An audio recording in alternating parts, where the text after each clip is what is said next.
हिमाचल प्रदेशस्य सर्वेषु 68 विधानसभासन्देषु मतदानम् अद्य प्रातः 8:00 सायं 5:00 यावत् भविष्यति। 12,400 प्रत्याशिनां भाग्यस्य भविष्यति निर्णयः। डिसेम्बर मासस्य 8मे दिनाङ्के मतगणना।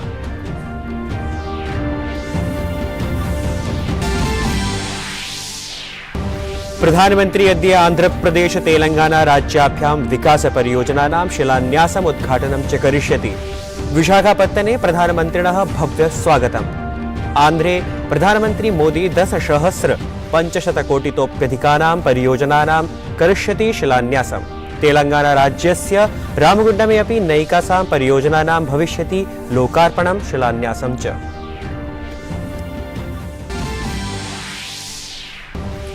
उपराष्ट्रपतिः जगदीप धनखडः कंबोडिया देशस्य यात्रायां कंबोडिया देशे आसियान भारत स्मारक शिखर सम्मेलने भागग्रहणं करिष्यति। एषः वर्षः आसियान भारत सम्बन्धानां 30 वर्षपूर्त्यवसरे आसियान भारत मैत्री वर्षत्वेन आमान्यते।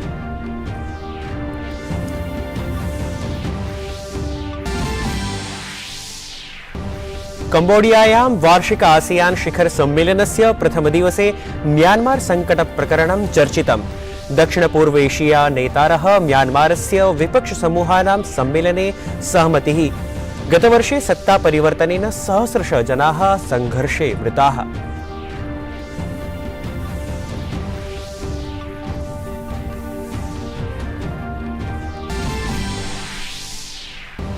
रूस यूक्रेन संघर्षे यूक्रेन सेनायै बृहज्जयः। खेरसानात् प्रतिगता रूस सेना। यूक्रेन सेना हर्षमग्ना राष्ट्रपतिः जेलेन्स्की च श्लाघितवान्।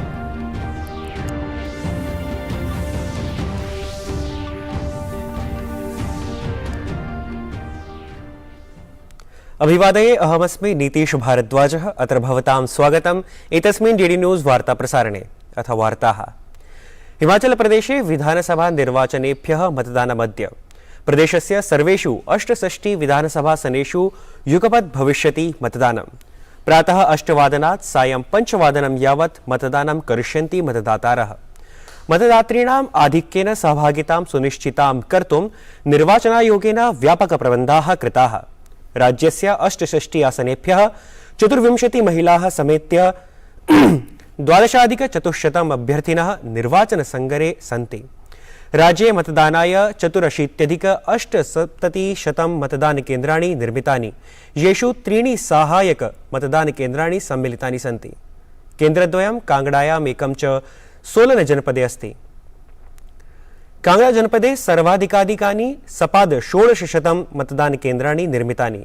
तत्रैव लाहौल स्पीति जनपदे न्यूनतम मतदानकेन्द्राणि 92 संख्याकानि सन्ति। एतन्मध्ये राज्यस्य सर्व मतदान प्रक्रिया सम्बद्धाः गणाः स्वीय केन्द्रेषु प्राप्तवन्तः। तत्रैव स्वतन्त्र निष्पक्षं च मतदानं कर्तुं राज्यस्य विभिन्न प्रभागेषु केन्द्रीय सशस्त्र आरक्षिबलस्य 67 समवायाः नियुक्ताः सन्ति। विधानसभा निर्वाचनेभ्यः राज्य आपत् प्रबन्धन योजना अपि निर्मिता, यस्यान्तर्गतं सत्याम् अप्रिय घटनायाम् अप्राकृतिक आपदस्थितौ वा आरक्षकाः सिद्धाः भविष्यन्ति। तत्रैव हिमाचल आरक्षिबलम् अतिरिच्य केन्द्रीय सुरक्षाबलस्य सैनिकाः हिमाचलं परितः स्थितेषु अन्य राज्यानां सीमा निरीक्षणाय अपि नियुक्ताः सन्ति। प्रधानमन्त्री आन्ध्रप्रदेशस्य विशाखापट्टने नैकासां परियोजनानाम् उद्घाटनं शिलान्यासं च करिष्यति।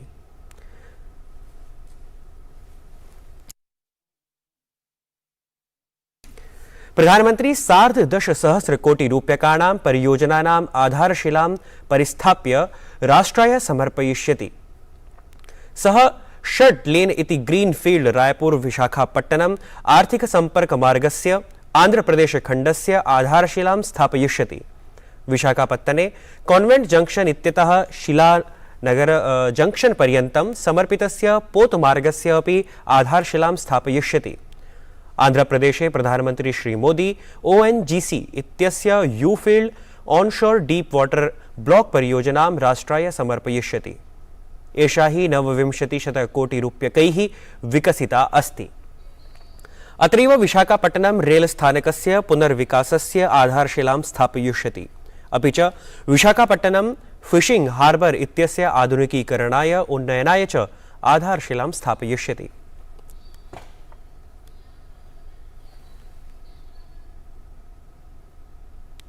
प्रधानमंत्री अद्य तेलंगाना प्रान्तस्य रामागुंडम स्थाने RFCL संयंत्रस्य निरीक्षणं करिष्यति। रामागुंडमे सार्धनवसहस्रकोटितः अपि अधिकराशेः नैकाः परियोजनाः लोकाय अर्पयिष्यति, शिलान्यासं च करिष्यति।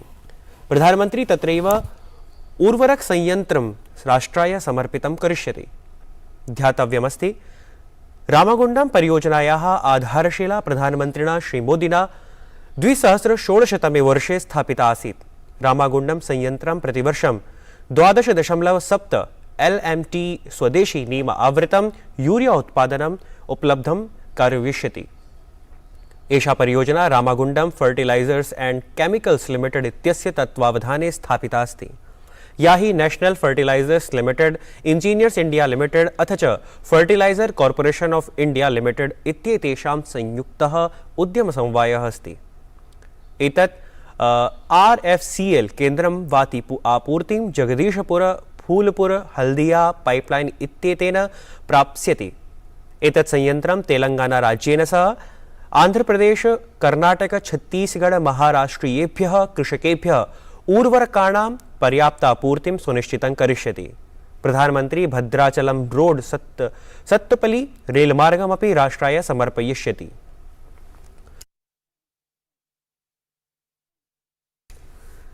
सहर्षं विभिन्न मार्ग परियोजनानां शिलान्यासमपि करिष्यति।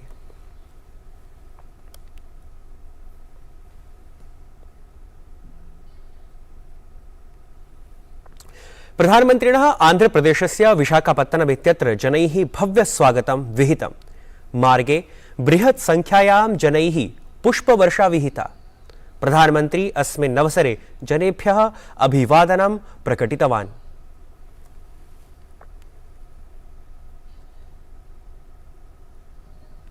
उपराष्ट्रपतिः जगदीप धनखडः काम्बोडिया देशस्य यात्रायामस्ति। सः नोम पेन् इत्यत्र नवदशे आसियान भारत स्मारक शिखर सम्मेलने भागग्रहणं करिष्यति। अस्मिन् वर्षे आसियान भारत सम्बन्धानां 30 वर्षपूर्त्यवसरः अस्ति।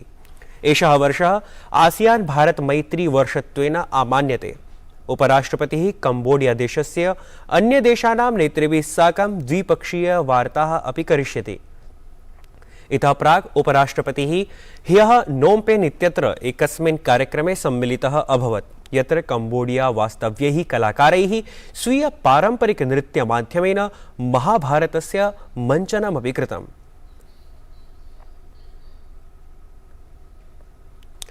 भारतीय सांस्कृतिक संबंध परिषदा 21 राज्य प्रशासनैः सह अनुबन्धे सहमति हस्ताक्षराणि कृतानि। विदेशेषु भारतीय संस्कृति वर्धनाय परिषदः एषः नूतनः पदक्षेपः अस्ति।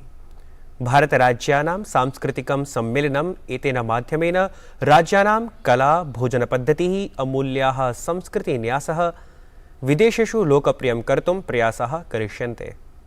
को विश्व समुदाय के सम्मुख लाने में राज्यों के साथ साझेदारी, हिस्सेदारी बहुत महत्वपूर्ण है। हमारे आदरणीय प्रधानमंत्री श्री नरेंद्र मोदी जी कोऑपरेटिव फेडरलिज्म की बात करते हैं।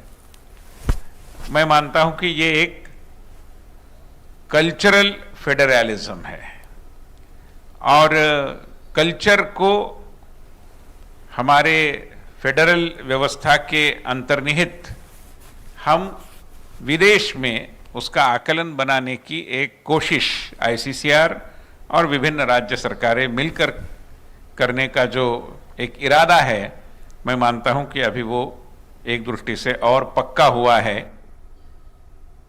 राज्यानां संस्कृति मन्त्रिभिः अपि अस्य पदक्षेपस्य स्वागतं कृतम्।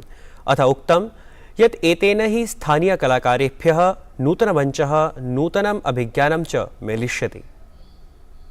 भारतीय सांस्कृतिक संबंध परिषद के नए समझौते के पूर्व ही इस बार दीपावली दीपोत्सव 2022 में 6 देशों की रामलीला मंडलियों को अयोध्या दीपोत्सव में सम्मिलित कर इसकी शुरुआत कर दी है।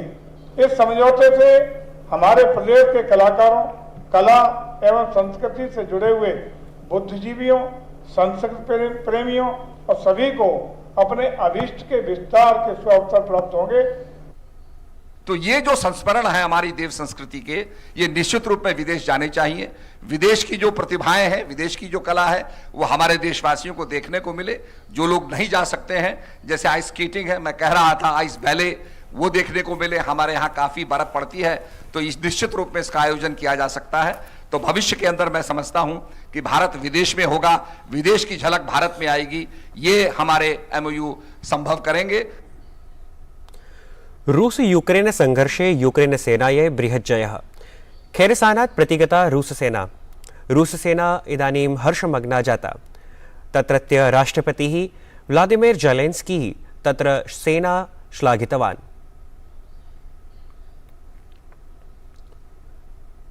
2020 टोक्यो ओलंपिक क्रीडासु कांस्य पदक विजेत्री लवलीना बोरगोहेनः जॉर्डने प्रवर्तमानायाम् एशियन एलीट मुष्टिस्पर्धायां 75 भारवर्गे स्वर्णपदकं विजितवती। तत्रैव भारतीय महिला मुष्टिक्रीडिका परवीनः एशियन एलीट मुष्टिस्पर्धायां 63 किलोग्राम भारवर्गे स्वर्णपदकं जितवती। एशियन एलीट मुष्टिस्पर्धायाः महिलावर्गे तृतीयं स्वर्णपदकं स्वीटी जितवती। एषा 81 किलोग्राम भारवर्गे कजाकस्तानस्य गुल्साया येर्झान इत्येतां पराजित्य स्वर्णपदके स्वीय नामाङ्कनं कृतवती।